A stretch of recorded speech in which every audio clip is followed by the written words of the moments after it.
ಸುದ್ದಿ ಸ್ಫೋಟ ನೇರ ಪ್ರಸಾರ ಕಾರ್ಯಕ್ರಮಕ್ಕೆ ಸ್ವಾಗತ. ನಾನು ಶುಭಾಶಯ. ವೀಕ್ಷಕರೇ, ಕಾಲೇಜು ಮುಂದೆ ನಿರ್ಮಾಣವಾಗಿದೆ ಕಂಬಳದ ಗದ್ದೆ. ಕಾಲೇಜು ತಲುಪಬೇಕಿದ್ರೆ ವಿದ್ಯಾರ್ಥಿಗಳು ಮಾಡಬೇಕು ಕಪ್ಪೆ ಜಿಗಿತ. ಇದು ನಿತ್ಯ ಪರದಾಟ. ಕೆಸರು ಗುಂಡಿಯಾಗಿರುವಂತಹ ರಸ್ತೆಯಿಂದ ವಿದ್ಯಾರ್ಥಿಗಳು ಕಾಲೇಜಿಗೆ ಹೋಗಬೇಕು ಅಂತ ಹೇಳಿದ್ರೆ ನಿತ್ಯ ಪರದಾಟ ಪಡಬೇಕು. ಇದು ಈ ಹೊತ್ತಿನ ವಿಶೇಷ. ರಸ್ತೆಯೋ ಕೆಸರು ಗದ್ದೆಯೋ?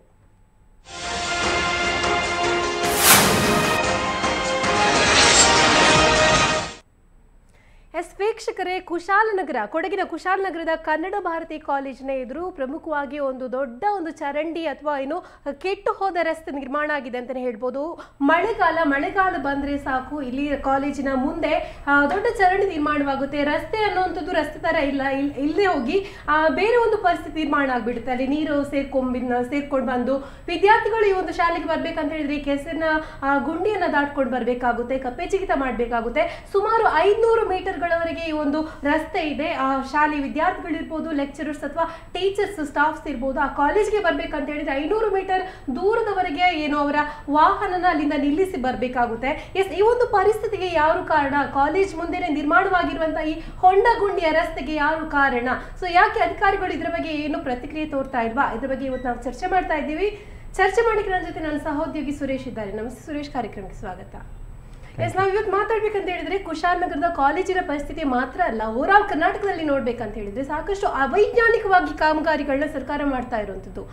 ಈಗ ಕೊಡಗಿನ ಕುಶಾಲನಗರದ ಈ ಒಂದು ಕನ್ನಡ ಭಾರತಿ ಕಾಲೇಜ್ ಏನಿದೆ ಅಲ್ಲಿ ಕೂಡ ಅಷ್ಟೇ ಒಂದು ಒಳಚರಂಡಿ ವ್ಯವಸ್ಥೆ ಮಾಡಿದ್ದಾರೆ, ಡ್ರೈನೇಜ್ ಮಾಡಿದ್ದಾರೆ. ಅದು ಯಾವ ರೀತಿ ಅಂತ ಹೇಳಿದ್ರೆ ಅವೈಜ್ಞಾನಿಕವಾಗಿದೆ ಅನ್ನುವಂಥದ್ದು ಅಲ್ಲಿನ ಸ್ಥಳೀಯರ ಕಂಪ್ಲೇಂಟ್ ಅಂತ ಹೇಳ್ಬೋದು. ಇಷ್ಟೆಲ್ಲ ಇರ್ಬೇಕಂತ ಹೇಳಿದ್ರೆ ಈ ರೀತಿ ನಿರ್ಮಾಣ ಆಗಿದೆ. ಇದು ಪ್ರತಿಭಟನೆ ಮಟ್ಟಕ್ಕೆ ಕೂಡ ಹೋಗಿದೆ. ಪ್ರತಿಭಟನೆ ಮಟ್ಟಕ್ಕೆ ಹೋಗ್ಬೇಕಂತ ಹೇಳಿದ್ರೆ ಅಧಿಕಾರಿಗಳು ಯಾವ ರೀತಿ ಒಂದು ನಿರ್ಲಕ್ಷ್ಯ ತೋರಿಸ್ತಾ ಇರ್ಬೋದು? ಅಲ್ಲ, ನನಗೆ ಈ ಗ್ರಾಮೀಣ ಭಾಗದಲ್ಲಿ ಕಪ್ಪೆ ಜಿಗಿತ, ಕುಂಟೆ ಬಿಲ್ಲೆ ಅದು ಒಳ್ಳೆ ಬೆಳವಣಿಗೆಲ್ಲ ಅಂದ್ಕೊಂಡೆ ನಾನು. ಬಹುಶಃ ಕಾಲೇಜಲ್ಲಿ ಇವೆಲ್ಲವೂ ನಮ್ಮ ಜಾಗತೀಕರಣ ಭರಾಟೆಯಲ್ಲಿ ಈ ಥರದ್ದೊಂದು ಏನು ಜನಪದ ಆಚರಣೆಗಳು ಇದ್ದರೆ ಖುಷಿ ಅಂತ ಅಂದ್ಕೊಂಡೆ. ಆದರೆ ಇವತ್ತು ಕಾಲೇಜಿನ ಆವರಣಗಳಲ್ಲಿ ಇವು ಒಂದು ರೀತಿ ಸಮಸ್ಯೆಗಳು ಕಾಡ್ತಾ ಇದ್ದಾವೆ. ಏನು ಕಂಬಳ ಥರದ್ದು ನಿರ್ಮಾಣ ಆಗಿದೆ ಅನ್ನೋವಂಥದ್ದು ನೀವು ಹೇಳ್ತಾ ಇದ್ರಿ. ಆಮೇಲೆ ಹೋಗುವಂಥ ಸ್ಟೂಡೆಂಟ್ಸು ತುಂಬ ಹರಸಾಹಸ ಮಾಡಿ ಕಾಲೇಜಿಗೆ ಹೋಗುವಂಥದ್ದು. ಮತ್ತು ಅಲ್ಲಿನ ಮುಖ್ಯವಾಗಿ ಗಮನಿಸಬೇಕಾಗಿರೋದು, ಒಂದು ಶಾಲೆಗೆ, ಒಂದು ವಿದ್ಯಾಸಂಸ್ಥೆಗೆ ಅಥವಾ ಸಾರ್ವಜನಿಕವಾಗಿ ಓಡಾಡೋಂಥ ಜನರಿಗೆ ಒಂದು ಮುಕ್ತವಾದ ಒಳ್ಳೆಯವಾದ ಒಂದು ರಸ್ತೆ ಇರಬೇಕಾಗತ್ತೆ. ಚರಂಡಿಗೆ ವೈಜ್ಞಾನಿಕವಾಗಿ ಚರಂಡಿಯನ್ನು ನಿರ್ಮಾಣ ಮಾಡಬೇಕಾಗತ್ತೆ. ಆದರೆ ಅವ್ಯಾವೂ ಇಲ್ಲದೆ ಜನರು ಜನಪ್ರತಿನಿಧಿಗಳನ್ನು ಆರಿಸಿದ ತಪ್ಪಿಗೆ ಕಪ್ಪೆ ಜಿಗಿತನೂ ಮಾಡಬೇಕಾಗತ್ತೆ, ಓಡಾಟನೂ ಮಾಡಬೇಕಾಗತ್ತೆ, ಕುಂಟೆ ಬಿಲ್ಲೆನೂ ಮಾಡಬೇಕಾಗತ್ತೆ. ಮುಖ್ಯವಾಗಿ ಅಲ್ಲಿ ಸ್ಥಳೀಯ ನಗರಸಭೆ ಇರುವಂಥದ್ದು ಅದರ ಜವಾಬ್ದಾರಿಯಾಗಿರುತ್ತೆ. ಆಮೇಲೆ ಅಲ್ಲಿನ ಶಾಸಕರ ಜವಾಬ್ದಾರಿಯಾಗಿರುತ್ತೆ. ಆಮೇಲೆ ಅಲ್ಲಿನ ನಗರ ಪಾಲಿಕೆ ಏನಿರುತ್ತೋ ಅದು ಜವಾಬ್ದಾರಿಯಾಗಿರುತ್ತೆ. ಅಂದರೆ ಸ್ಥಳೀಯವಾಗಿ ಇರ್ತವೆ ಆ ಕಚೇರಿಗಳು. ಎಲ್ಲಿ ಯಾವ ಸಮಸ್ಯೆ ಆಗ್ತಿದೆ ಅಂತೇಳಿ ಖುದ್ದಾಗಿ ತಿಳ್ಕೊಬೇಕಾಗತ್ತೆ. ಅದನ್ನು ತಿಳ್ಕೊಳ್ದೇ ಹಿಂಗೆ ಬೇಕಾಬಿಟ್ಟಿಯಾಗಿಬಿಟ್ಟಾಗ ಈ ಥರದ್ದೆಲ್ಲ ಸಮಸ್ಯೆಗಳಾಗ್ತವೆ. ನೋಡಿ ಪಾಪ ಅಲ್ಲಿ ಸ್ಟೂಡೆಂಟ್ಸ್ ಎಷ್ಟು ಪರದಾಡ್ತಿದ್ದಾರೆ, ಮತ್ತು ಶಿಕ್ಷಕರು ಎಷ್ಟು ಪರದಾಡ್ತಿದ್ದಾರೆ, ಆಮೇಲೆ ಸಾರ್ವಜನಿಕರಿಗೆ ಎಷ್ಟು ತೊಂದರೆ ಆಗ್ತದೆ.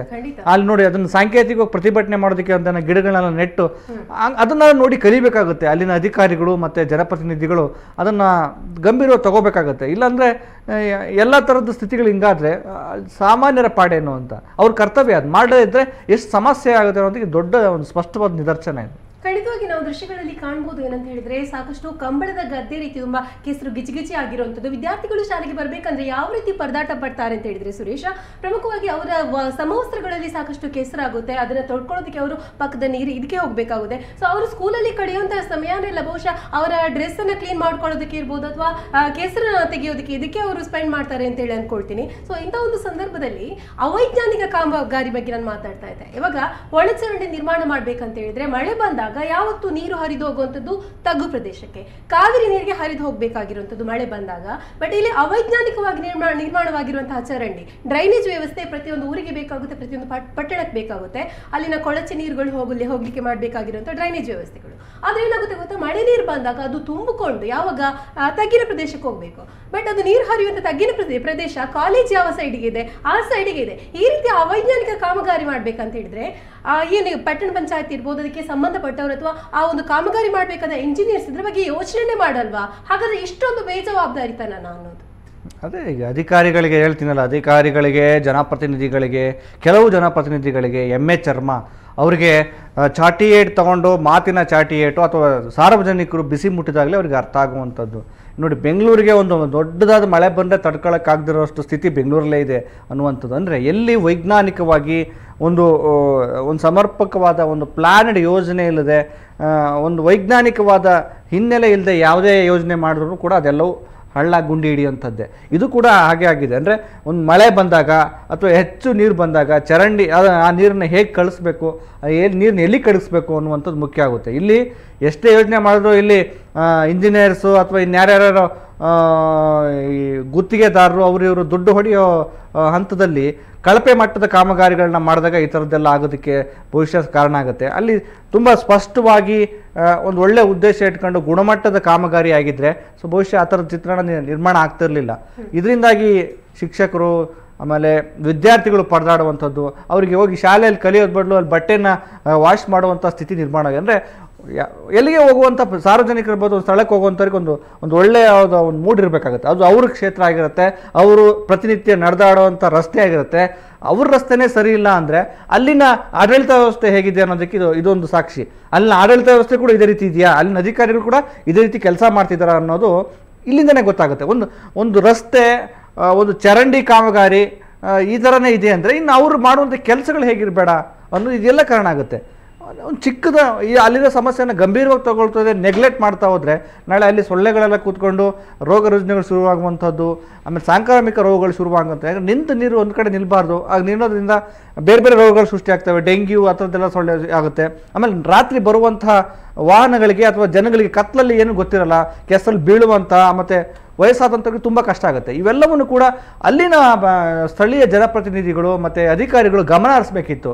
ಅದನ್ನು ಇನ್ನಾದರೂ ಗಮನ ಹರಿಸ್ಬೇಕು, ಇಲ್ಲಾಂದರೆ ತುಂಬ ಕಷ್ಟ ಆಗುತ್ತೆ. ಎಲ್ಲ ಕಡೆಯೂ ಇದೇ ಸ್ಥಿತಿ ಇದೆಯೋ ಅಥವಾ ಅಲ್ಲಿ ಮಾತ್ರ ಆಗಿದೆಯೋ ಅಂತ ನನಗೂ ಇನ್ನೂ ನೋಡಬೇಕು. ಖಂಡಿತವಾಗಿ ನೀವು ಹೇಳಿದಾಗೆ ಸುರೇಶ್, ಇದು ಬರೀ ಕುಶಾಲನಗರ ಕೊಡಗಿನ ಪ್ರಾಬ್ಲಮ್ ಮಾತ್ರ ಅಲ್ಲ, ಮಳೆಗಾಲ ಬಂತು ಅಂತ ಹೇಳಿದ್ರೆ ಹೆಚ್ಚಿನ ಕಡೆ ರಸ್ತೆ ಸಮಸ್ಯೆಗಳನ್ನ ನಾವು ಮೇಜರ್ ಆಗಿ ಕಾಣುವಂಥದ್ದು. ಇವಾಗ ಸರ್ಕಾರ ಏನ್ ಮಾಡ್ಬೇಕು, ಮಳೆಗಾಲಕ್ಕೆ ಒಂದಿಷ್ಟು ಸಮಯ ಇದೆ ಅಂತ ಹೇಳುವಾಗ 3-4 ತಿಂಗಳು ಮುಂಚಿತವಾಗಿ ಪ್ರತಿಯೊಂದನ್ನು ಕೂಡ ಚೆನ್ನಾಗಿ ಪ್ಲಾನ್ ಮಾಡ್ಕೊಂಡು ಯಾವ ರೀತಿ ಮುನ್ನೆಚ್ಚರಿಕಾ ಕ್ರಮಗಳನ್ನ ತಗೊಳ್ಬೇಕು, ಈ ತರದ ಸಮಸ್ಯೆಗಳಾಗದ ಹಾಗೆ ಅನ್ನೋದನ್ನ ಸರ್ಕಾರ ಆಯಾ ಒಂದು ಜಿಲ್ಲೆಗಳ ಪಟ್ಟಣ ಪಂಚಾಯತ್ ಇರ್ಬೋದು ಅಥವಾ ತಾಲೂಕು ಪಂಚಾಯತ್ ಇವರೆಲ್ಲ ಸೇರ್ಕೊಂಡು ಖಂಡಿತವಾಗಿ ಯೋಜನೆಗಳನ್ನ ಮಾಡಬೇಕು.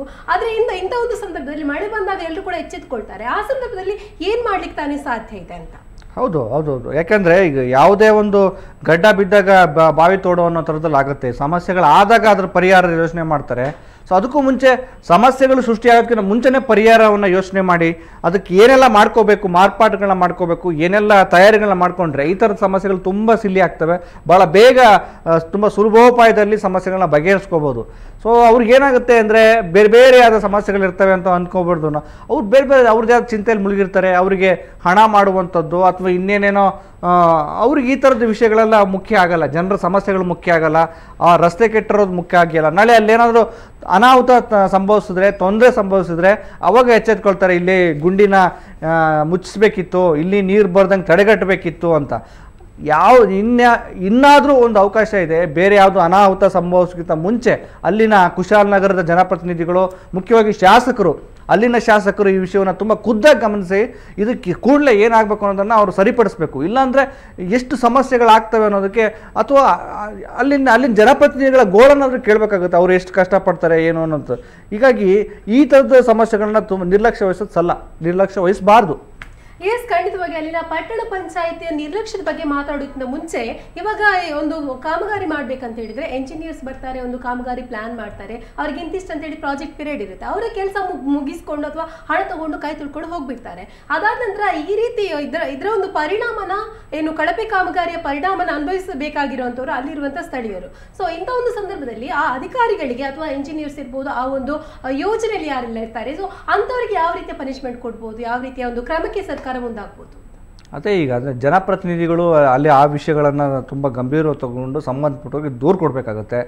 ಈ ಥರದ ಸಮಸ್ಯೆ ಆಗಿದೆ, ನೀವು ಬಂದು ಖುದ್ದು ಸಮಸ್ಯೆಯನ್ನು ಬಗೆಹರಿಸಿ ಅಂತೇಳಿ. ಸೊ ಅದಾಗಲೂ ಸಮಸ್ಯೆ ಬಗೆಹರಿಲಿ ಅಂದರೆ ಅಲ್ಲಿನ ಶಾಸಕರು ಇರ್ತಾರೆ. ಶಾಸಕರಿಗೆ ಗೊತ್ತಿರಬೇಕಾಗತ್ತೆ ತನ್ನ ಕ್ಷೇತ್ರದಲ್ಲಿ ಏನೆಲ್ಲ ಸಮಸ್ಯೆಗಳಿವೆ, ಯಾವ್ಯಾವ ತಾಲೂಕುಗಳಲ್ಲಿ ಏನೆಲ್ಲ ಸಮಸ್ಯೆ ಇವೆ, ಜನಗಳು ಹೆಂಗೆಲ್ಲ ಪರದಾಡ್ತಿರೋ ಅಂತ ಹೇಳೋದು ಅವ್ರಿಗೆ ಗೊತ್ತಿರಬೇಕಾಗತ್ತೆ. ಅದನ್ನು ತಿಳ್ಕೊಂಡಾಗ ಮಾತ್ರ ಅವರು ಜನಪ್ರಿಯ ಶಾಸಕರಾಗ್ತಾರೆ. ಇದನ್ನು ಅವ್ರು ತಿಳ್ಕೊಳ್ದೆ ಸಮಸ್ಯೆಗಳನ್ನ ನೆಗ್ಲೆಕ್ಟ್ ಆಗಿಬಿಟ್ರೆ ಈ ಥರದ್ದೆಲ್ಲ ಆಗ್ತವೆ. ಹಾಗಾಗಿ ಅಲ್ಲಿನ ಜನಪ್ರತಿನಿಧಿಗೆ ಸದ್ಯ ಜಾಗೃತರಾಗಿದ್ದಾರೆ. ಅವ್ರು ಜನಗಳಿಗೆ ಅರ್ಥ ಆಗಲಿ ಅಂತೇಳಿ ಆ ಕೆಸರು ಮಧ್ಯದಲ್ಲಿ ಗಿಡಗಳನ್ನೆಲ್ಲ ನೆಟ್ಟಿದ್ದಾರೆ. ಸೊ ಅದನ್ನು ಅರ್ಥ ಮಾಡ್ಕೊಂಡು ಅವರು ಕೂಡಲೇ ಎಚ್ಚರಾಗಿ ಅದನ್ನು ಸಂಬಂಧಪಟ್ಟ ಕೆಲಸನ ಮಾಡಬೇಕು. ಇಲ್ಲ ಅಂದರೆ ಜನ ಸ್ಥಳೀಯವಾಗಿ ಪ್ರತಿಭಟನೆ ಮಾಡೋದು ಅನಿವಾರ್ಯ ಆಗುತ್ತೆ. ಕೆಲಸ ಆಗೋವರೆಗೂ ಮುಂದುವರಿಸಬೇಕು ಅಂತ ಅನ್ಸುತ್ತೆ ನನಗಾದ್ರು.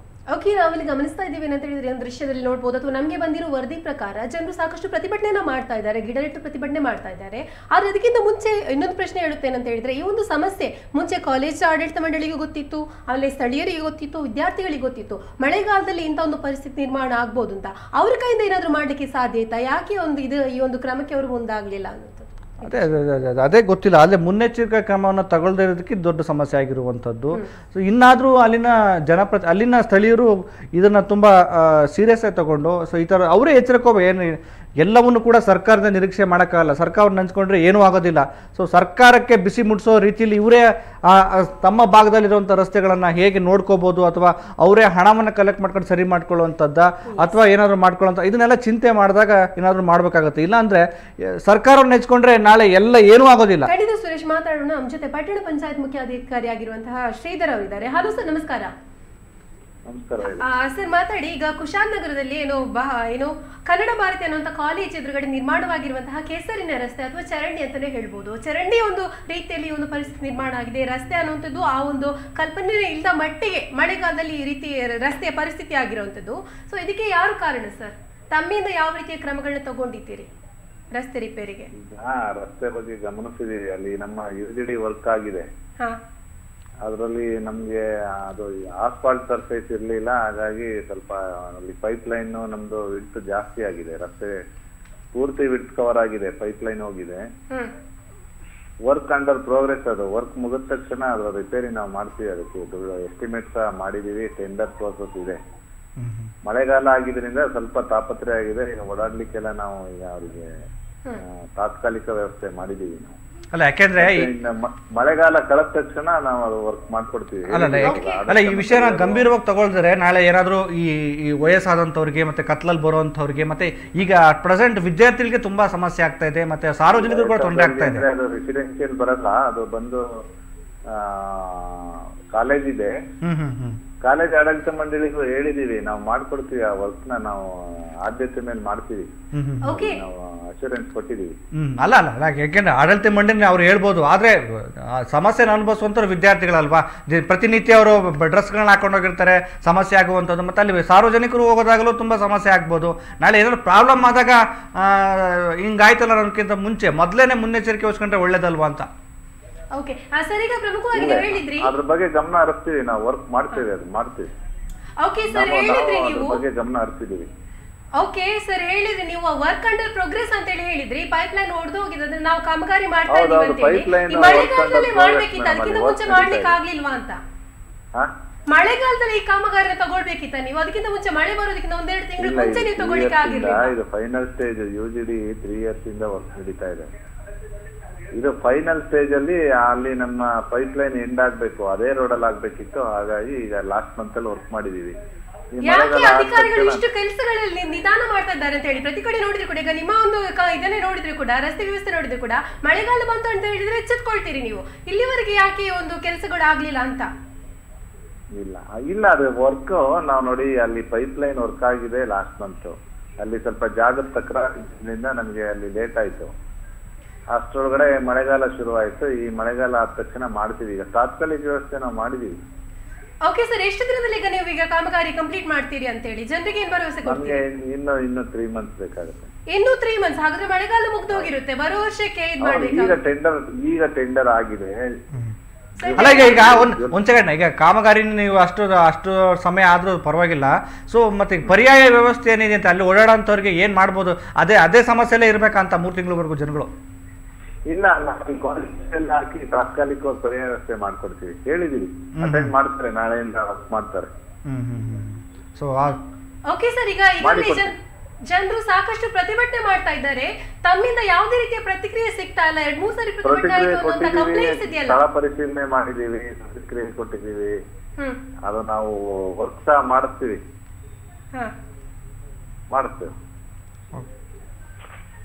ಓಕೆ ಸರ್, ಧನ್ಯವಾದ ಮಯೂರ ವಾಹಿನಿ ಜೊತೆ ಮಾತಾಡಿದಕ್ಕಾಗಿ. ಎಸ್, ಸುಮಾರು ಪ್ರಶ್ನೆಗಳು ಉದ್ಭವ ಆಗುತ್ತೆ ಇಲ್ಲಿ. ಇತ್ತೀಚೆಗಷ್ಟೇ ಏನು ಪೈಪ್ಲೈನ್ ಒಡೆದೋಗಿರೋದು ಅಂತ ಹೇಳಿ ಬಹುಶಃ ಇದು ನುಣುಚಿಕೊಳ್ಳುವಂತ ಉತ್ತರ ಅಂತಾನೆ ಹೇಳ್ಬೋದು. ಯಾಕಂತ ಹೇಳಿದ್ರೆ ಅವರಿಗೆ ಮುಂಚೆ ಏನು ಇದ್ರ ಬಗ್ಗೆ ಕಲ್ಪನೆ ಇರ್ಲಿಲ್ವಾ, ಯಾವ ರೀತಿಯ ಸಮಸ್ಯೆಗಳು ಆಗ್ಬೋದು ಅನ್ನೋಂಥದ್ದು, ಅಥವಾ ಈಗ ಮಳೆಗಾಲದ ಸಮಯದಲ್ಲಿ ಈ ಒಂದು ಕಾಮಗಾರಿನ ಅವ್ರು ಕೈಗೆತ್ಕೋಬೇಕಿತ್ತಾ? ಇಲ್ಲ, ಅದು ಕೇವಲ ನಾವು ಅಧಿಕಾರಿಗಳನ್ನೇ ದೂಷಿಸೋದು ಸರಿಯಲ್ಲ, ನಮ್ಮ ಆಡಳಿತ ವ್ಯವಸ್ಥೆನೇ ಸರಿಯಿಲ್ಲ.